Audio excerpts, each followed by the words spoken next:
Hello YouTube, ZeroMagnumX here. I figured I would give a, before my week really started up, a look over at the Meklords. In this video I'm going to discuss a few things. This will be what I am now I've decided to call arming the Meklords. Alright, this first one isn't going to be so much arming them, but it's going to be a discussion of, first, cards that hurt the deck, so you know what to watch out for. Cards that are neutral to the deck, or could help out the deck, or are completely pointless to use in the deck. And can, I guess you could say, you'd be happy if your opponent had it against you. And then cards that are just outright good for this kind of build.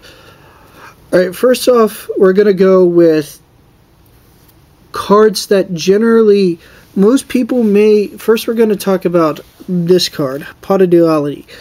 A lot of people love this card. It's a good card, don't get me wrong. But I probably would not use it in Meklords for a few reasons. One, you generally special summon quite a bit in this deck, and Duality can slow you down. You're playing into cards like Machina Fortress here, Malefic End Dragon here. Alright, he's a big part of the deck. Ancient Gear Dragon here, but he comes through Gear Town. Alright, if you Duality, you can't get your special summons off. So, this is suited for more stun play. Meklords do play both the stun game and the regular, but it kind of slows this deck down and it may end up in a game loss. Alright. Another card that may be kind of dead in this deck is Gores. The reason I say this is because Gores generally is there for whenever they clear your field, like with Dark Hole, Heavy Storm, and so on. These guys, okay, Wiseau and Granule, are supposed to be your pseudo Gores. So you have that drop whenever your field is gone. Whenever you summon a monster and they Torrential, you have your backup monsters and they're right here. He's half a Shien and can stop spell cards, and he just gets ridiculous attack power. So, Gores isn't the best. Secondly, Gores is a good tool to use against Meklords, so watch out for this guy. Be careful. Being that you're relying on Granule as a win condition, Solemn Warning and Solemn Judgment can hurt you. So find other ways around him and plan your strategy carefully. And make sure whenever you're setting up your OTK and your win conditions that it doesn't matter if they drop Gores or not, that you have the win in place. Okay. Fossil Dyna. He can hurt your deck because of the amount of special summons. On the other hand, you have the Meklord guys here to back you up. You can crash with skill. You can attack over with Wiseau and attack over with maybe Granule. So they serve a purpose in fighting this card off, but he's still pretty dangerous if you don't know what you're doing. So watch out for Dyna. Okay. Doom Caliber. This card is seeing more and more popularity, I believe, as Chaos is becoming more and more important. This guy can screw with your deck pretty good. If you somehow set up to where they blow up your Gear Town, alright, and you want to summon one of your Meklord guys down here, because your Malefic End Dragon goes, and he's on the field, he will stop your Meklords. So be careful that he stops Gores too and other things like that, because they do get special summoned through effects. So he will prevent that. So be careful of Doom Caliber. Okay. These two kind of hurt your deck. On one factor, you need Gear Town to hit the graveyard. And you need Ancient Gear Dragon to be in the deck in hand or the graveyard to activate. And you're also running Machina Fortress. So banishing cards can be a problem for the deck. So be aware of these guys as well. The biggest thing that hurts this deck is the next card that I'm going to show you. This card hurts the most out of anything that you could face off against. It's the reason that you probably should run double or triple Veiler in Meklords. It is Trishula. this card almost will auto-win against you, and that's a big issue. So whenever building this deck, I hate to say this, but you'll probably want to find room for double max C and double to triple Veiler. The reason behind that is so that that way you can stop guys like this, especially plants who spam it. And I still kind of say that plants are potentially the best deck of the format. I'm normally not a meta head, but I do honestly think plants have the best potential to win. They have the best matchups against the most overall deck types. And unless you're running stun or stuff to stop them, they're going to get you. And they're going to win pretty easily. So Trishula is a bomb, and if it's dropped against this deck, it's not good. So you need to find strategies that counter these. Effect Veiler's good, Max C's really good. It helps get rid of these kinds of problems. Okay, next I'm going to talk about cards that go both ways. First, I'm going to start with something that it's a question I've got a couple of times. I'm going to answer it now here on the video. I had the question of, is Reborn Tengu a card that would ruin this deck? I have to say yes for a few reasons, okay? Tengu were an amazing, amazing card. In so many ways, doesn't benefit this deck at all. Alright, the reason I'm saying it is because you have this guy's your searcher, and then the other Meklords and the way they work. Tengu is wonderful. I love this card. But in Meklords, it's very hard to find the room to compensate for him, the way the deck's set up, and to keep your strategy moving. And you can also open dead with double or triple Tengus, and a deck like this can't recover from it. Plants can, and maybe, you know, other Tengu decks like TG and so on can recover for it. This card, it's not that helpful in Meklords. It's not really going to do much for you. I've tested it in here, and it didn't do anything. It's good for, like I said, it's good for stall decks like gadgets. It's good for Tengu plants, obviously, and TG decks. But it's not really helpful in Meklords. So for anyone who says, oh, would this deck be great? It's good to a certain point, but it's not good to the point that you need it to be. Alright. Okay, the next one is Creature Swap. This card can be a good side choice for the deck itself, and a poor side, or a bad card to be used against you. Because you are using heavy beaters, if they can Creature Swap and take over your monster whenever it's the only one on the field, you may run into trouble. Likewise, though, you can Creature Swap over your baby Meklords, okay, to them, and get something bigger, like Grapha, their Stardust, their Scrap Dragon, whatever else, and be in good shape. So, it's a 50-50 card. Okay, these guys.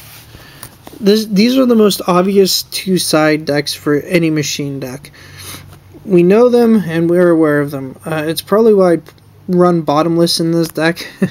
Okay, so you can stop him, because like I said, Warning goes against this, unless you're going to run a Warning Judgment deck with triple Weisel, which is okay, but it doesn't give you the same kind of benefits.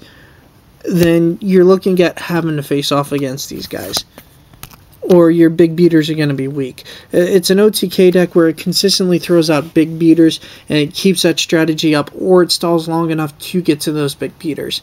And it doesn't stall for very long. You get into them very quickly, and you can end games very, very quickly. I mean, it's very hard for a 4,000 beater to keep pounding you in the face. There's not much you can do about it. Alright, especially if they have a really good hand that they can set up and play around you with. Likewise, this, like I said, can be used for you and against you. Cyber Dragons can be used in your side deck, as well as Chimera Tech Fortress, or they can be used against you because it's machines, and people are going to do it, just to be jerks. The reason it can be useful for you is because you can special summon Cyber Dragon, get a few other machines out, and go to town, and make him your big beater for the game, if you absolutely need to. So, it's not a bad strategy, it's not a great one, but it's not bad to go against, like, stun gadgets, it's not bad to go against Machina gadgets. Since you're packing machines and they are too, you can get big plays on. So, I'd probably side those just in case if you're running the Meklord deck. Alright, Scapegoat. My favorite spell card of the format, actually.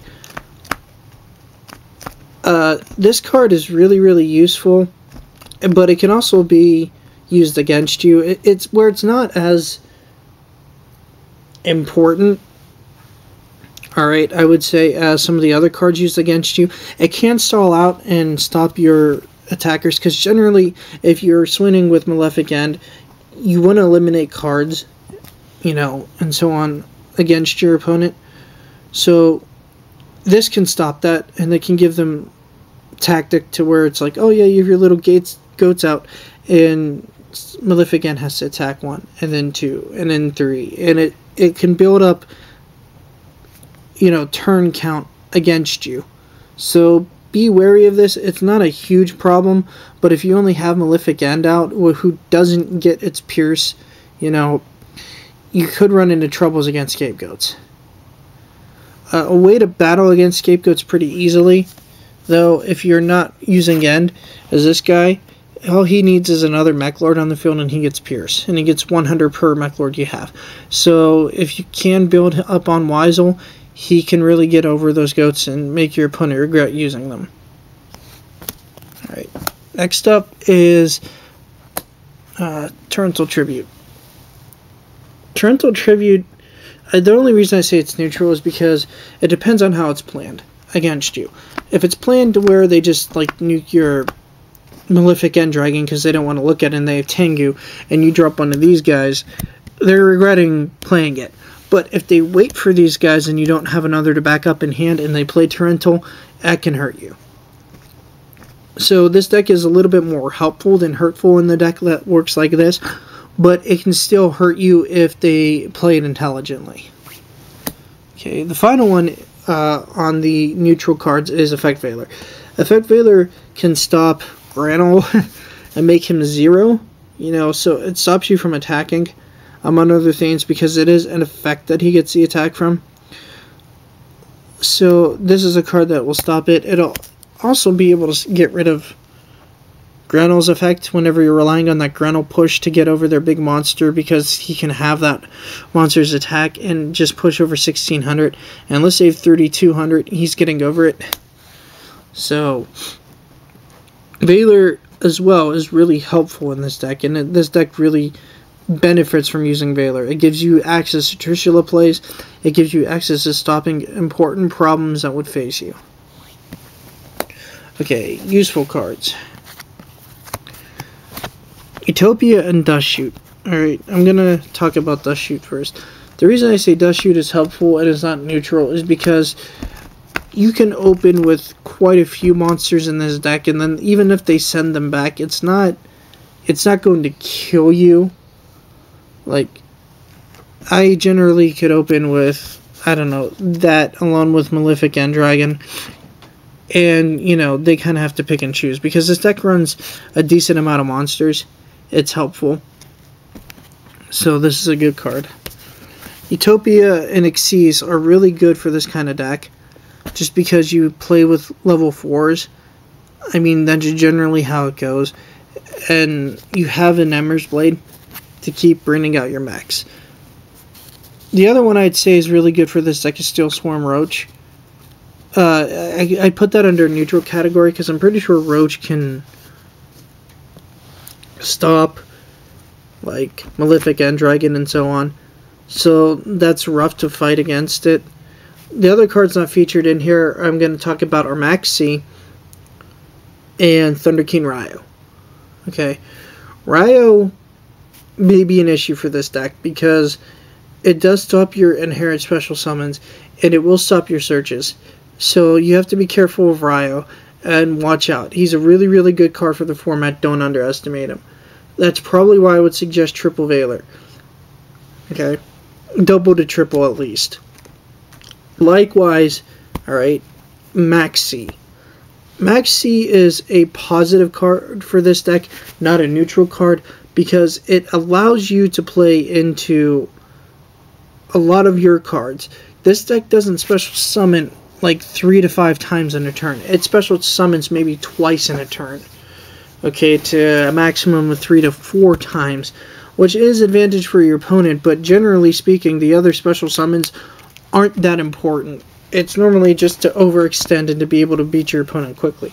But typically speaking, you have Gear Town and one of your field spells out, and you're sitting behind a 4,000 beat stick and setting one of your other guys, like this guy set, or you summon Granule or something, so to avoid creature swap.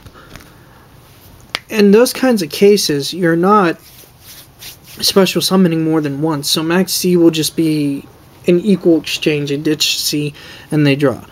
Okay, for you against plants, whenever they go, oh yeah, I'm gonna synchro summon 3 times this turn or something, you can ditch Max C and draw quite a bit of cards and get into your strategies, including, you know, Valor to stop them. So the Max C gives this deck a lot of power and a lot of speed. I haven't been able to use it because I don't own Max C, unfortunately, but it is highly suggested to main deck, if not side deck. So one or the other. I hope that was informational for those who are looking to build the deck and don't know what issues it has or doesn't have. It's a very powerful deck. It's very strong, but it also has some drawbacks that you have to watch out for. So I hope this video is insightful, and I hope you guys got something from it. And I apologize if it was long, but I wanted to cover a few strategies so people know how this deck matches up. Alright, well, that's all really, and ZeroMagnumX out. Peace, YouTube.